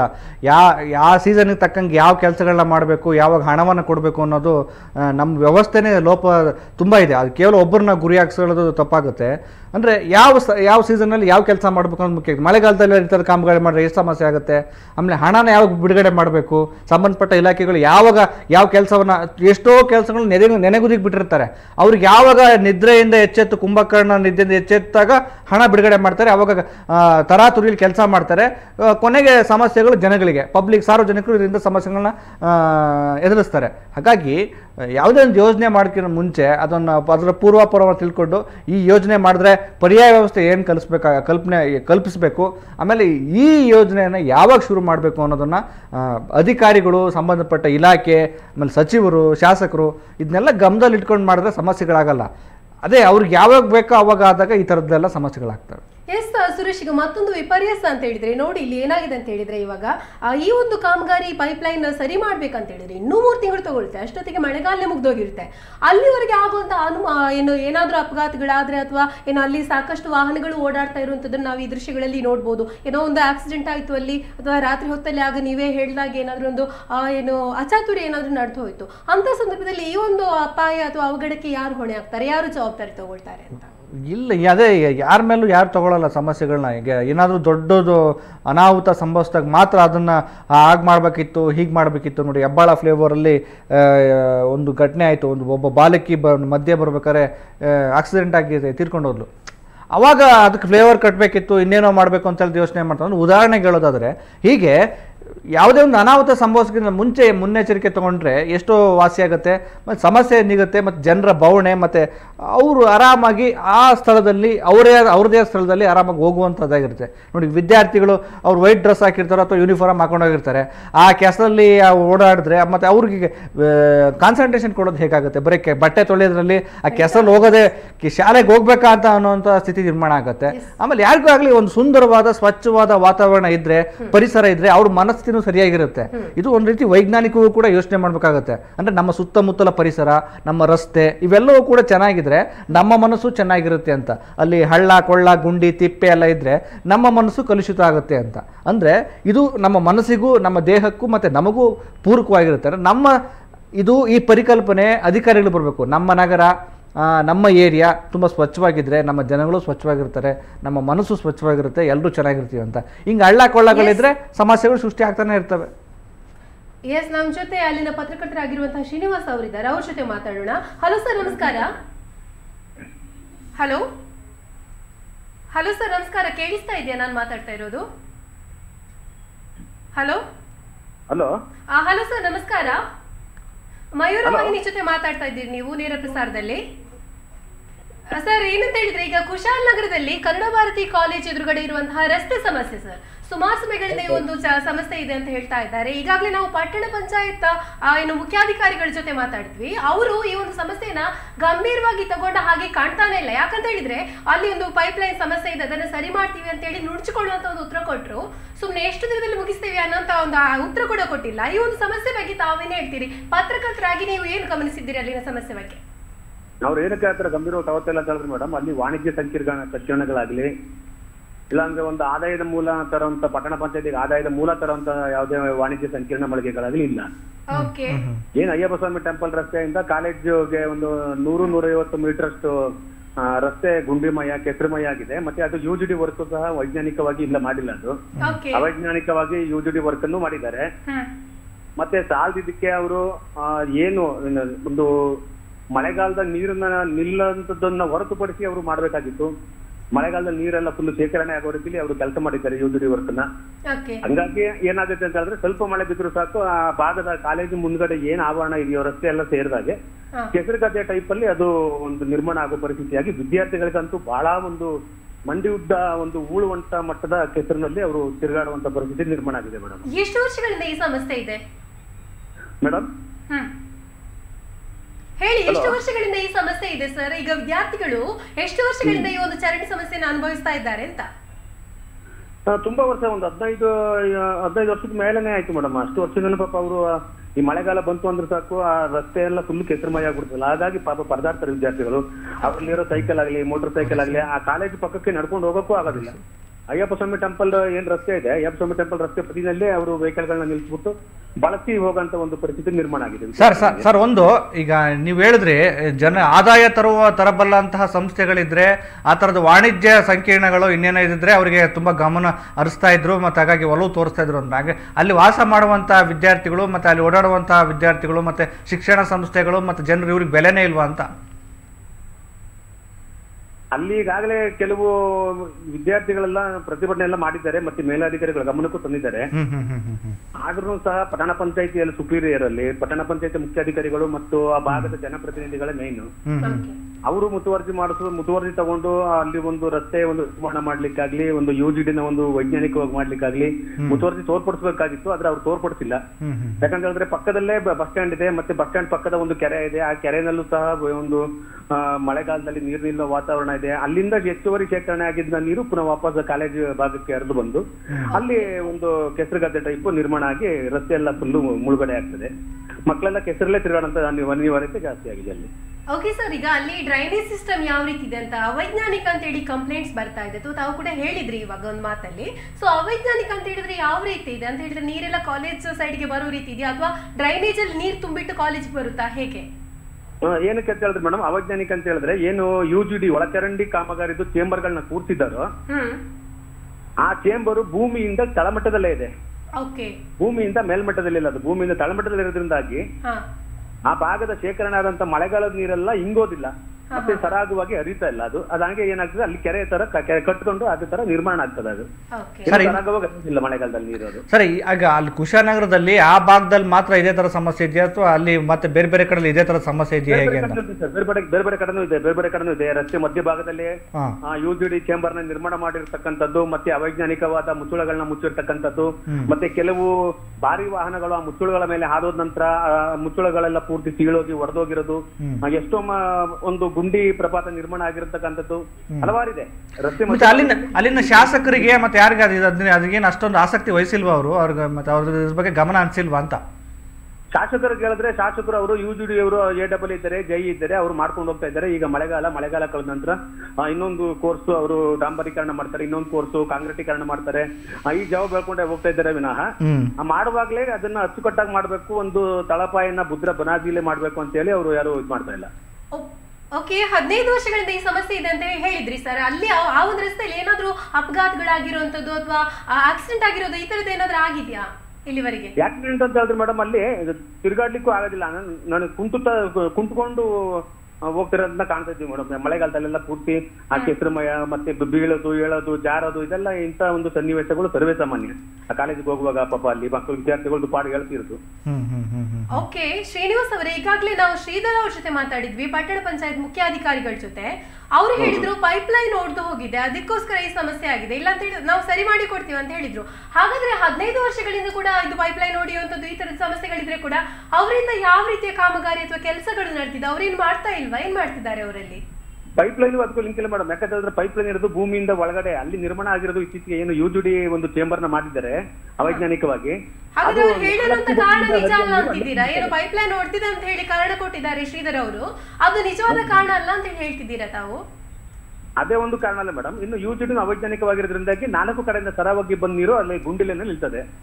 ಶಾಲೆಯ ಏನು ಕಾಲೇಜ್ ಆವರಣದ ಮೈದಾನ ಇದೆ, ಮೈದಾನದ ಎದುರುಗಡೆ ನಿಲ್ತದೆ. ಅಲ್ಲ 4 ಕಡೆಯಿಂದ ಬಂದ ನೀರು ಅಲ್ಲೇ ಗುಂಡಿಯಾಗಿ ನಿರ್ಮಾಣ ಆಗ್ತದೆ. ಅಲ್ಲ ಸ್ಥಳೀಯರಿಗೆ ಅಲ್ಲೇನು ಅವರಿಗೆ ಜನಪ್ರತಿನಿಧಿಗಳಿಗೆ ಅಧಿಕಾರಿಗಳಿಗೆ ಬಿಸಿ ಮುಟ್ಟಿಸುವಂತ ಕೆಲಸ ಮಾಡ್ತಾ ಇಲ್ವಾ ಅಥವಾ ಸಮಸ್ಯೆಗಳನ್ನ ಹಾಗೆ ಅನುಭವಿಸ್ಕೊಂಡು ಮುಂದೆ ಹೋಗ್ತಾ ಇದಾರಾ? ಮಾಡ್ತಾರೆ ಸರ್, ಮಾಡ್ತಾರೆ. ಪ್ರತಿಭಟನೆ ಎಲ್ಲ ಮಾಡಿದ್ದಾರೆ ವಿದ್ಯಾರ್ಥಿಗಳು, ಮತ್ತೆ ಮೇಲಧಿಕಾರಿಗಳಿಗೆ ಸಂಬಂಧಪಟ್ಟವ್ರಿಗೆಲ್ಲ ಕೊಟ್ಟಿದ್ದಾರೆ, ಮತ್ತೆ ಪ್ರಾಂಶುಪಾಲರು ಮತ್ತೆ ಕಾಲೇಜು ಆಡಳಿತ ಮಂಡಳಿಯವರು ಕೊಟ್ಟಿದ್ದಾರೆ. ಆದ್ರೂ ಏನಕ್ಕೂ ಗಮನಕ್ಕೆ ತಗೋತಿಲ್ಲ ಅನ್ನೋದು ನಮಗೆ ಅರ್ಥ ಆಗ್ತಿಲ್ಲ ಅದು. ಓಕೆ ಸರ್, ಈಗ ಏನಂತ ಹೇಳಿದ್ರೆ ಈಗಾಗಲೇ ಶ್ರೀಧರ್ ಹೇಳಿದ ಪ್ರಕಾರ ಇನ್ನು 3 ತಿಂಗಳಲ್ಲಿ ಸರಿ ಮಾಡ್ತೀನಂತ, ಅಷ್ಟೊತ್ತಿಗೆ ಮಳೆಗಾಲ ಮುಗ್ದೋಗಿರುತ್ತೆ. 15 ವರ್ಷಗಳಿಂದ ಸರಿ ಮಾಡ್ಲಿಕ್ಕೆ ಆಗದೆ ಇರುವಂತ ಸಮಸ್ಯೆನ ಈಗ ಏನು ನಮ್ಮ ಪಟ್ಟಣ ಪಂಚಾಯತ್ ಮುಖ್ಯಾಧಿಕಾರಿಗಳು ಹೇಳಿದ್ರು, ಅವ್ರು ಹೇಳಿದ ಪ್ರಕಾರ 3 ತಿಂಗಳಲ್ಲಿ ಸರಿ ಮಾಡೋದಕ್ಕೆ ಆಗುತ್ತಾ, ಅವ್ರ ಕೈಯಿಂದ ಆಗ್ಬೋದಾ? ಮನಸ್ಸು ಮಾಡಿದ್ರೆ ಅವ್ರು ಖಂಡಿತ ಮಾಡ್ಬೋದು ಮೇಡಮ್. 3 ತಿಂಗಳಲ್ಲ, ಒಂದು 2 ತಿಂಗಳಲ್ಲ ಸರಿ ಮಾಡ್ಬೋದು ಮಾಡಿದ್ರೆ. ಆದ್ರೆ ಅವರು ಅದಕ್ಕಾಗಿ ಒಂದು ಪಣ ಅಂತ ತೊಟ್ಟು ನಿಲ್ಬೇಕಷ್ಟೇ. ಆ ಭಾಗದ ಜನಪ್ರತಿನಿಧಿಯವ್ರನ್ನ ವಿಶ್ವಾಸಕ್ಕೆ ತಗೊಂಡು ಏನು ಸಾಮಾನ್ಯ ಸಭೆ, ಪಟ್ಟಣ ಪಂಚಾಯತ್ ಸಾಮಾನ್ಯ ಸಭೆಯಲ್ಲಿ ಅದಕ್ಕೆ ಹೆಚ್ಚು ಒತ್ತು ಕೊಟ್ಕೊಂಡು ಈ ತರ ಮಾಡಿದ್ರೆ ಈ ತರ ಆಗುತ್ತೆ ಅಂತ ಹೇಳಿ ಒಂದು ಕ್ರಿಯಾ ಯೋಜನೆನ ಸಿದ್ಧಪಡಿಸ್ಕೊಂಡು ಮಾಡಿದ್ರೆ ಯಾರೇ ಖಂಡಿತ ಮಾಡ್ಬೋದು. ವಿಶ್ವಾಸ ತಗೊಂಡು ಮಾಡಿದ್ರು ಮಾಡ್ಬೋದು. ಓಕೆ, ಧನ್ಯವಾದ ಶ್ರೀನಿವಾಸ್ ಅವರೇ ಮಯೂರ ವಾಹಿನಿ ಜೊತೆ ಮಾತನಾಡಿದಕ್ಕಾಗಿ. ಸುರೇಶ್, ಈಗ ಪ್ರಮುಖವಾಗಿ ನಾವಿಲ್ಲಿ ಗಮನಿಸಬೇಕಂತ ಏನಂತ ಹೇಳಿದ್ರೆ, ಇದು ಇವತ್ತು ನಿನ್ನೆ ಸಮಸ್ಯೆ ಇಲ್ಲ, 1-2 ವರ್ಷದ ಸಮಸ್ಯೆಗಳಾಗಿದ್ರೆ ಅಥವಾ ಇತ್ತೀಚೆಗೆ ಒಳಚರಂಡಿ ಮಾಡಿಬಿಟ್ಟು ಅದರಿಂದ ಸಮಸ್ಯೆ ಆಗಿದ್ರೆ ಏನೋ ಒಂಥರ ನೆಕ್ಸ್ಟ್ ಇಯರ್ ಮಾಡ್ಬೋದು ಅಂತ ಹೇಳ್ಬೋದಿತ್ತು. ಸುಮಾರು 15 ವರ್ಷಗಳಿಂದ ಅಲ್ಲಿ ವಾಹನಗಳು ಓಡಾಡೋದಕ್ಕೆ ಕಷ್ಟ ಆಗುತ್ತೆ, ಜನ ಓಡಾಟಕ್ಕೆ ಕಷ್ಟ ಆಗ್ತಿದೆ, ಕಾಲೇಜ್ ಇದೆ, ಇಷ್ಟೆಲ್ಲ ಇದ್ರೆ ಕೂಡ ಪಟ್ಟಣ ಪಂಚಾಯತ್ ಅಧಿಕಾರಿಗಳು ಹೇಳೋ ಪ್ರಕಾರ ಸರಿ ಮಾಡಿಸ್ತೀವಿ ಅನ್ನೋ ಭರವಸೆ ನುಡಿನ ಹೇಳ್ತಾ ಇದ್ದಾರೆ. ಇದೆಷ್ಟರ ಮಟ್ಟಿಗೆ ಸರಿ ಈ ರೀತಿಯ ಪ್ರತಿಕ್ರಿಯೆ ಅನ್ನುವಂಥದ್ದು? ಅದೇ ಅಲ್ಲಿನ ಜನಪ್ರತಿನಿಧಿಗಳು ಜಾಗೃತರಾಗಿ ಬಿಸಿ ಮುಟ್ಟಿಸಿದ್ರೆ ಈ ಮುಂಚೆನೇ ತುಂಬ ಕಾನ್ಫಿಡೆನ್ಸ್ ಆಗಿ ಮತ್ತು ತುಂಬ ದೊಡ್ಡ ಮಟ್ಟದಲ್ಲಿ ಬಿಸಿ ಮುಟ್ಟಿಸಿದ್ರೆ ಸಮಸ್ಯೆ ಯಾವತ್ತೋ ಬಗೆಹರಿದಿರುವಂಥದ್ದು. ಸೊ ಅವ್ರದ್ದು ಕೂಡ ಕರ್ತವ್ಯ ಆಗಿರುತ್ತೆ ಅಲ್ಲಿ ಸ್ಥಳೀಯ ಸಮಸ್ಯೆಗಳನ್ನು ಸಂಬಂಧಪಟ್ಟ ಅಧಿಕಾರಿಗಳಿಗೆ, ಜನಪ್ರತಿನಿಧಿಗಳಿಗೆ ತಲುಪಿಸಿ ಅದನ್ನು ಬಗೆಹರಿಸ್ಕೊಳ್ಬೇಕಾಗಿರುತ್ತೆ. ಇಲ್ಲಾಂದ್ರೆ ಅವ್ರು ಬಿಟ್ಟು ಹೋದ್ರೆ ಅವ್ರು ಮಾಡೋದಿಲ್ಲ. ಅವ್ರ ಪಾಟಿಗೆ ಅವ್ರು ಬೇರೆ ಕೆಲಸ ಮಾಡ್ತಾ ಇರ್ತಾರೆ ಮತ್ತು ಅವ್ರದ್ದೇ ಆದ ಗುಂಗಲ್ಲಿ ಇರ್ತಾರೆ. ಹಾಗಾಗಿ ಅಲ್ಲಿನ ಜನಪ್ರತಿನಿಧಿಗಳು ಸಂಘಟಿತರಾಗಿ, ಜಾಗೃತರಾಗಿ ಇಷ್ಟು ವರ್ಷ ನೆನೆಗುದಿಗೆ ಬಿದ್ದಿರುವಂಥ ಕಾಮಗಾರಿಗಳನ್ನು ಪೂರ್ಣಗೊಳಿಸಿ, ಯಾಕಂದರೆ ನೀವು ಮಾಡೋಕ್ಕೆ ಬಂದಿದ್ರೆ ನಮ್ಮ ಕೆಲಸವನ್ನು ಪೂರ್ಣಗೊಳಿಸಿ, ನಮ್ಮ ಸಮಸ್ಯೆ, ನಮ್ಮ ರಸ್ತೆಗಳನ್ನು, ನಮ್ಮ ವಾತಾವರಣ ಸ್ವಚ್ಛಗೊಳಿಸಿ ಅಂತ ಹೇಳಿ ಜಾಗೃತರಾಗಿ ಸರಿಯಾಗಿ ಅವರಿಗೆ ಬಿಸಿ ಮುಟ್ಟಿಸುವಂಥದ್ದು, ಪ್ರತಿಭಟನೆ ಮಾಡುವಂಥದ್ದು, ಸಚಿವರಿಗೆ ಮತ್ತು ಶಾಸಕರಿಗೆ ಈ ಸಮಸ್ಯೆಯನ್ನು ಹೇಳುವಂಥದ್ದು ಮಾಡಿದ್ರೆ ಸಮಸ್ಯೆ ಬಗೆಹರಿಬಹುದು ಅಂದ್ಕೊತೀನಿ. ಕೊಡಗಿನ ಕುಶಾಲನಗರದಲ್ಲಿರುವಂತಹ ಕನ್ನಡ ಭಾರತಿ ಕಾಲೇಜಿನ ಎದುರು ಕಂಬಳದ ಗದ್ದೆ ರೂಪವನ್ನು ಪಡೆದಿರುವಂತಹ ರಸ್ತೆ ಬಗ್ಗೆ ನಾವು ಇವತ್ತು ಮಾತಾಡ್ತಾ ಇದ್ವಿ. ಇದಕ್ಕೆ ಪ್ರಮುಖವಾಗಿ ಅಲ್ಲಿನ ಪಟ್ಟಣ ಪಂಚಾಯತ್ ಏನಿದೆ ಅವರ ನಿರ್ಲಕ್ಷ್ಯನೇ ಕಾರಣ ಅಂತಾನೆ ಹೇಳ್ಬೋದು. ಅಷ್ಟೇ ಅಲ್ಲ, 15 ವರ್ಷಗಳಿಂದ ಈ ಒಂದು ಸಮಸ್ಯೆ ಇದೆ ಅನ್ನುವಂಥ ಒಂದು ಇದನ್ನ ಅಲ್ಲಿನ ಸ್ಥಳೀಯ ಪತ್ರಕರ್ತರು ಕೂಡ ನಮ್ಮ ಗಮನಕ್ಕೆ ತಂದಿದ್ದಾರೆ. ಅಷ್ಟೇ ಅಲ್ಲ, ಇದರ ಬಗ್ಗೆ ಯಾವುದೇ ರೀತಿಯ ಕಂಪ್ಲೇಂಟ್ಸ್ ಕೊಡಲಿ, ಯಾವುದೇ ರೀತಿಯ ಪ್ರತಿಭಟನೆ ಮಾಡಿದ್ರೆ ಕೂಡ ಯಾವುದೇ ರೀತಿಯ ಒಂದು ಸಕಾರಾತ್ಮಕವಾದ ಪ್ರತಿಕ್ರಿಯೆ ಪಟ್ಟಣ ಪಂಚಾಯತಿಂದ ಅಥವಾ ಅಧಿಕಾರಿಗಳಿಂದ ಸಿಗ್ತಾ ಇಲ್ಲ ಅನ್ನುವಂಥದ್ದು ಜನರ ಆಕ್ರೋಶಕ್ಕೆ ಕಾರಣ ಆಗಿದೆ ಅಂತಾನೆ ಹೇಳ್ಬೋದು. ಇನ್ನು ಪ್ರಮುಖವಾಗಿ ಹೇಳ್ಬೇಕಂತ ಹೇಳಿದ್ರೆ, ಶ್ರೀಧರ್ ಪಟ್ಟಣ ಪಂಚಾಯತಿಯ ಮುಖ್ಯಾಧಿಕಾರಿಗಳವ್ರ ಜೊತೆ ಮಾತಾಡಿದಾಗ ಕೂಡ ಅವರು ಹೇಳಿದ್ರು, ಈ ಸಮಸ್ಯೆ ಕಳೆದ 1 ತಿಂಗಳಲ್ಲಿ ಉಂಟಾಗಿರುವಂಥದ್ದು ಪೈಪ್ಲೈನ್ ಒಡೆದು ಹೋಗಿರುವಂಥದ್ದು ಅಂತ. ಅವರ ಮಾತುಗಳನ್ನ ಗಮನಿಸಿದ್ರೆ ಈ ಒಂದು ಸಮಸ್ಯೆನ ಅವರು ಗಂಭೀರವಾಗಿ ಪರಿಗಣಿಸಿರುವಂತಹ ಹಾಗಿಲ್ಲ ಅಂತಾನೆ ಹೇಳ್ಬೋದು. ಏನಂತ ಹೇಳಿದ್ರೆ, ಈ ಹಿಂದೆ ಅವ್ರಿಗೆ ಗೊತ್ತಿರಲಿಲ್ವಾ ಈ ಸಮಸ್ಯೆ ಬಗ್ಗೆ? ಈಗ ಪೈಪ್ಲೈನ್ ಒಡೆದು ಹೋಗಿರುವಂಥದ್ದು ಒಂದೇ ಸಮಸ್ಯೆ ಅಲ್ಲ, ಕಾಲೇಜ್ ಪಕ್ಕ ಒಂದು ಕೆರೆ ಕೂಡ ಇದೆ, ಅಲ್ಲಿ ಕೂಡ ನೀರು ತುಂಬಿಟ್ಟು ಕಾಲೇಜಿನ ಅಂಗಳಕ್ಕೆ ಬಂದ್ಬಿಡುತ್ತೆ ಈ ನೀರುಗಳೆಲ್ಲ. ಮಳೆ ಬಂದಾಗ ಎಲ್ಲ ಕೊಚ್ಚೆ ಆಗುತ್ತೆ, ಸಾಕಷ್ಟು ವಾಹನಗಳು ಓಡಾಡುತ್ತೆ, ಜನರು ಓಡಾಡುವಂಥ ರಸ್ತೆ, ಆಮೇಲೆ ವಿದ್ಯಾರ್ಥಿಗಳು ಏನು ಅಲ್ಲಿನ ಟೀಚರ್ಸ್ ಅಥವಾ ಅಲ್ಲಿನ ಸಿಬ್ಬಂದಿ ವರ್ಗ ಅದೇ ರಸ್ತೆ ಮುಖಾಂತರ ಹೋಗಬೇಕು. ಅವರೆಲ್ಲ ಈ ಒಂದು ಸಮಸ್ಯೆನ ಅನುಭವಿಸಿಕೊಂಡೇ ಒಂದು ಕಾಲೇಜಿಗೆ ಹೋಗುವಂಥ ಪರಿಸ್ಥಿತಿ ನಿರ್ಮಾಣ ಆಗಿದೆ ಅಂತ ಹೇಳ್ಬೋದು. ಹಾಗಿದ್ದು ಕೂಡ 15 ವರ್ಷಗಳಿಂದ ಇರುವಂಥ ಸಮಸ್ಯೆನ ಇನ್ನು 3 ತಿಂಗಳಲ್ಲಿ ನಾನು ಸರಿ ಮಾಡ್ತೀನಿ ಅಂತ ಹೇಳಿ ಶ್ರೀಧರ್ ಅವರು ಹೇಳಿದ್ರು. ಎಷ್ಟರ ಮಟ್ಟಿಗೆ ನಿಜ, ಎಷ್ಟರ ಮಟ್ಟಿಗೆ ಅವರು ಏನು ಇಮ್ಮಿಡಿಯೇಟ್ ಆಗಿ ಆಕ್ಷನ್ ತಗೊಳ್ತಾರೆ ಅನ್ನೋಂಥದ್ದು ಖಂಡಿತವಾಗಿ ನನಗೆ ಗೊತ್ತಿಲ್ಲ. ಇದ್ರ ಬಗ್ಗೆ ಇನ್ನಷ್ಟು ಚರ್ಚೆ ಮಾಡ್ತೀವಿ. ಸುರೇಶ್, ಹೇಳಿ ನಿಮ್ಮ ಪ್ರಕಾರ ಇವಾಗ ಏನಂತ ಹೇಳಿದ್ರೆ, ಈಗ ಈ ಒಂದು ಸಮಸ್ಯೆನ ಅವರು ಸರಿ ಮಾಡೋ ಸಾಧ್ಯ ಇದೆಯಾ?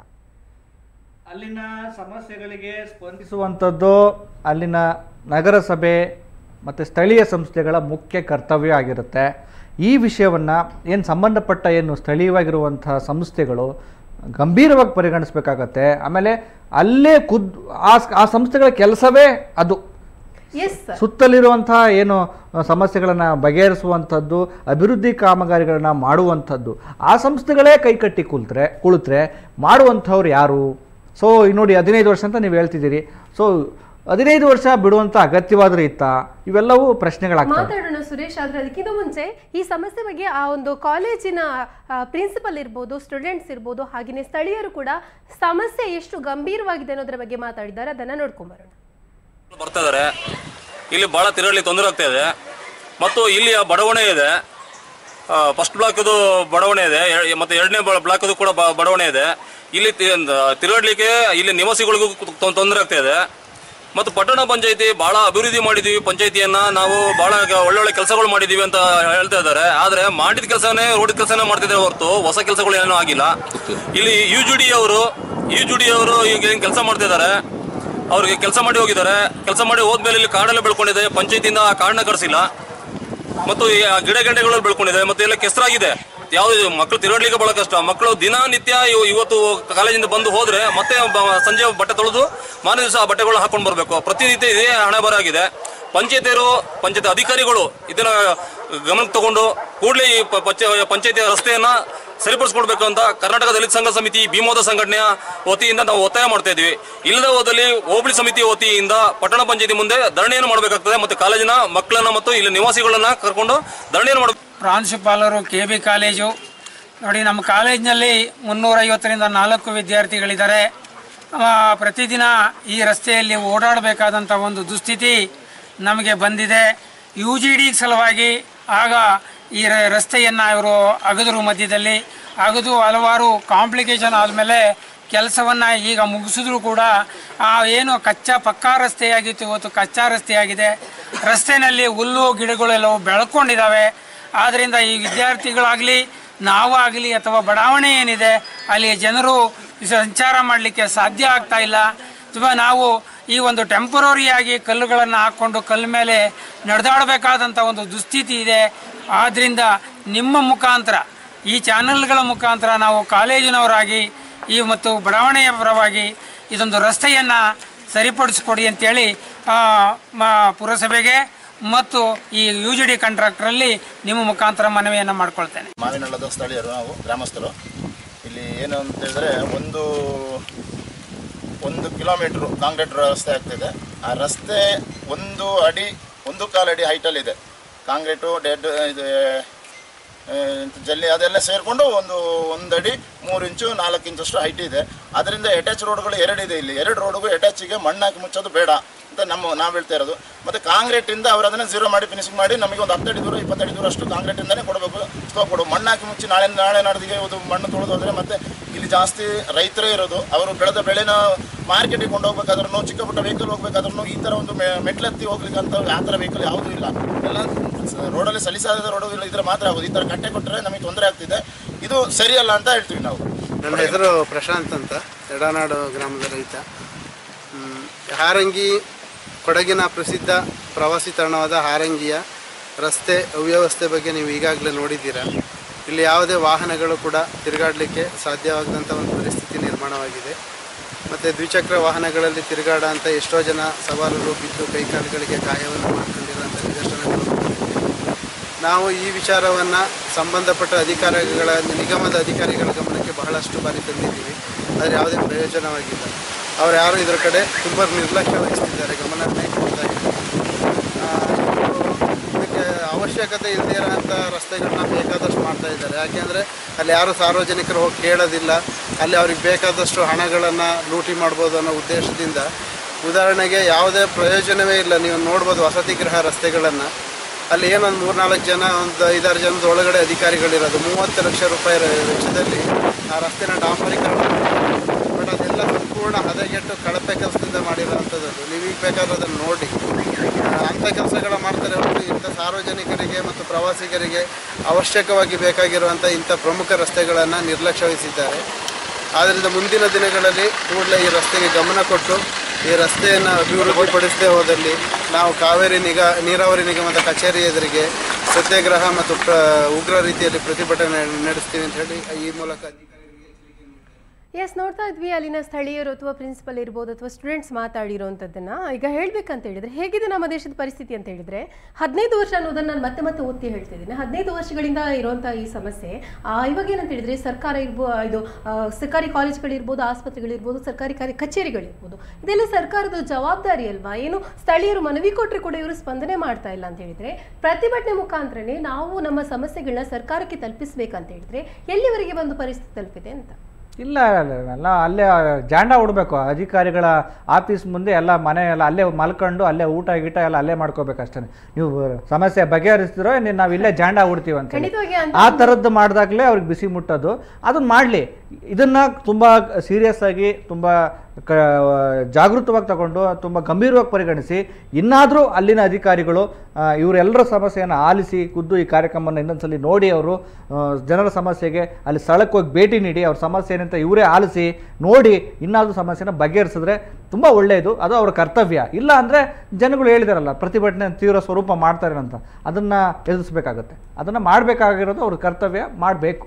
ಖಂಡಿತ. ಅಲ್ಲಿನ ಪತ್ರಕರ್ತರು ನಮ್ಮ ಜೊತೆ ಮಾತಾಡಿದ್ರು. ಅವ್ರು ಹೇಳಿದ್ರೆ ಏನಂತ ಹೇಳಿದ್ರೆ, ವಾಣಿಜ್ಯ ಸಂಕೀರ್ಣಗಳು ಇದ್ದ ಕಡೆ ಆದ್ರೆ ಇವರು ಏನೋ ಸರ್ಕಾರ ಇರ್ಬೋದು ಬೇಗ ಹೋಗಿ ಅವರಿಗೆ ಅವರ ಮನವಿನ ಕೇಳುತ್ತೆ, ಅವರ ಅಹವಾಲನ್ನ ಕೇಳುತ್ತೆ, ಅಲ್ಲಿ ಸರಿ ಮಾಡಿ ಕೊಡ್ತಾರೆ ಅನ್ನೋಂಥದ್ದು. ಹಾಗಾದ್ರೆ ಇವೆಲ್ಲ ತುಂಬಾ ನಿರ್ಲಕ್ಷ್ಯಕ್ಕೆ ಒಳಗಾದ ಪ್ರದೇಶಗಳ. ನಾನು ಅದನ್ನೇ ಕೇಳಿದ್ದು ಅಲ್ಲಿನ ಪತ್ರಕರ್ತರಿಗೆ. ಅಂದ್ರೆ ವಾಣಿಜ್ಯ ಸಂಕೀರ್ಣಗಳು ಅಥವಾ ಬೇರೆ ಬೇರೆ ಹಣ ಬರುವಂತಹ ಏರಿಯಾಗಳು ಮತ್ತು ಜಾಸ್ತಿ ಈ ಥರದ್ದು ವ್ಯಾವಹಾರಿಕವಾಗಿ ಇವ್ರು ನೋಡೋದಾದರೆ ಮತ್ತು ಇಲ್ಲಿ ಇರುವಂತಹ ಜನಗಳಿಗೆ, ಇಲ್ಲಿ ಓಡಾಡುವಂತಹ ವಿದ್ಯಾರ್ಥಿಗಳಿಗೆ, ಈ ಶಾಲೆಯ ಸಿಬ್ಬಂದಿಗಳಿಗೆ ಮತ್ತು ಸಾರ್ವಜನಿಕರಿಗೆ ಬೆಲೆನೇ ಇಲ್ವಾ? ಹಾಗಾದರೆ ಇವ್ರ ಜೀವಕ್ಕೆ ಬೆಲೆನೇ ಇಲ್ವಾ? ಇವ್ರು ಮನುಷ್ಯರಲ್ವಾ? ಅವ್ರು ಮಾತ್ರ ಮನುಷ್ಯರ? ಅವ್ರ ವಿಷಯಗಳು ಮಾತ್ರ ತುಂಬ ಗಂಭೀರವಾಗಿ ಪರಿಗಣಿಸ್ತೀರಿ, ಇವ್ರು ಮಾತ್ರ ನೀವು ಗಂಭೀರವಾಗಿ ಪರಿಗಣಿಸಲ್ವಾ? ಎಲ್ಲರೂ ಸರಿಸಾಮಾನ್ಯರೇ. ಸೊ ಅವ್ರಿಗೆ ಹಣ ಬರುತ್ತೆ, ಇವ್ರ ಹಣ ಅಲ್ಲ, ಇವ್ರದ್ದು ವಾಣಿಜ್ಯ, ಅದು ಸಾಧಾರಣ, ಆ ಥರದ್ದನ್ನು ನೋಡಬಾರ್ದು. ಅದನ್ನು ಎಲ್ಲರನ್ನೂ ಸಮಾನವಾಗಿ ಸ್ವೀಕರಿಸಿ, ಎಲ್ಲರ ಸಮಸ್ಯೆಗಳನ್ನು ಸಮಾನವಾಗಿ ಸ್ವೀಕರಿಸಿ ಕೆಲಸ ಮಾಡುವಂಥದ್ದು ಅವ್ರ ಕರ್ತವ್ಯ. ಅದನ್ನು ಮಾಡಬೇಕು. ಅದು ಹೀಗೆ ಅಂತ ತಾರತಮ್ಯ ಮಾಡೋದು ಮಾಡಬಾರ್ದು. ಖಂಡಿತವಾಗಿ ಈಗ ಅವರು ಪಟ್ಟಣ ಪಂಚಾಯತ್ ಮುಖ್ಯಾಧಿಕಾರಿ ಹೇಳಿದ ಪ್ರಕಾರ ಇನ್ನೂ 3 ತಿಂಗಳು ತಗೊಳುತ್ತೆ. ತಮಾಷೆ ಅಂತ ಹೇಳಿದ್ರೆ ಆ ಟೈಮ್ಗೆ ಮಳೆಗಾಲೇ ಮುಗ್ದು ಹೋಗಿರುತ್ತೆ. ಇವಾಗ 3 ತಿಂಗಳಲ್ಲಿ ಇವ್ರು ಸರಿ ಮಾಡ್ತೇನೆ ಅಂತ ಹೇಳಿರೋದು. ಈಗ ತಾತ್ಕಾಲಿಕ ಪರಿಹಾರ ಅವ್ರು ಏನು ಕಲ್ಪಿಸಿಕೊಡ್ಬೋದು? ಅಲ್ಲಿ ಈ ಚರಂಡಿನ ಮುಚ್ಚುವಂಥ ವ್ಯವಸ್ಥೆನ ಅಥವಾ ಆ ರೋಡ್ನ ಬ್ಲಾಕ್ ಮಾಡುವಂಥದ್ದು ಅಥವಾ ಅಲ್ಲಿನ ವಿದ್ಯಾರ್ಥಿಗಳನ್ನು ಸ್ಥಳಾಂತರ ಮಾಡೋದು, ಯಾವ ರೀತಿಯ ಕ್ರಮ ತಗೊಳ್ಬೋದು ಇವ್ರು ತಾತ್ಕಾಲಿಕವಾಗಿ? ಅದೇ ಈ ವ್ಯವಸ್ಥೆಯಲ್ಲಿ ಏನು ಮಾಡಬೇಕು ಅನ್ನೋಂಥದ್ದೇ ತುಂಬ ಸಮಸ್ಯೆ ಆಗುತ್ತೆ. ಅವರೇನು ಪರ್ಯಾಯವಾಗಿ ರಸ್ತೆಯನ್ನು ಕಲ್ಪಿಸ್ಕೊಟ್ರೆ ತುಂಬ ಒಳ್ಳೆಯದಾಗುತ್ತೆ. ಅಂದರೆ ಆ ಮಾರ್ಗದಲ್ಲಿ ಓಡಾಡುವಂಥ ವಾಹನಗಳಿಗೆ ಮತ್ತು ಸಾರ್ವಜನಿಕರಿಗೆ ಬೇರೆ ಮಾರ್ಗದಲ್ಲಿ ಓಡಾಡೋವಂಥದ್ದು, ಸಂಚಾರ ಮಾಡೋದಕ್ಕೆ ವ್ಯವಸ್ಥೆ ಮಾಡಿಕೊಟ್ರೆ ತುಂಬ ಸುಲಭ ಆಗುತ್ತೆ, ಅಥವಾ ಒಂದು ಸಹಾಯ ಆದಂಗೆ ಆಗುತ್ತೆ. ಇನ್ನು ಅದೇ ರಸ್ತೆಯಲ್ಲೇ 2-3 ತಿಂಗಳು ನಡೆಯೋದಂದರೆ ಕಷ್ಟನೇ.